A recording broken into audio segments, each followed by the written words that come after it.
சிதறடிச்ச கள்ளமான கொண்டவ கதை முடிக்க வாராடா. ஊருக்கு கொடையளிச்ச புத்தமன் உயிரெடுத்த பாதக இடுப்போடைக்க பத்திரகாளி வாராடா. வீரமனம் படைச்ச ஏழுகளின் அவன கோரமாக கொன்னவன கொதறிட வாராடா. அந்த குணம் படைச்ச சத்தியவ வாழ்வழிச்ச ஈன பிறவி மேல இடி பாய்ச்ச வாராடா.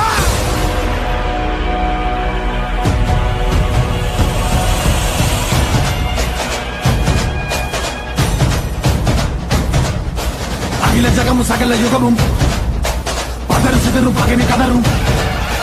நீல கிழக்கு திசையை குழப்பி துகில முருகி தூக்கிலே துகனமும் ஏறி இறங்கி பகட காய வெட்டி சாய்க்கும். அதிர அதிர கதற கதற அறுத்து கூறு போட்டு போகும்.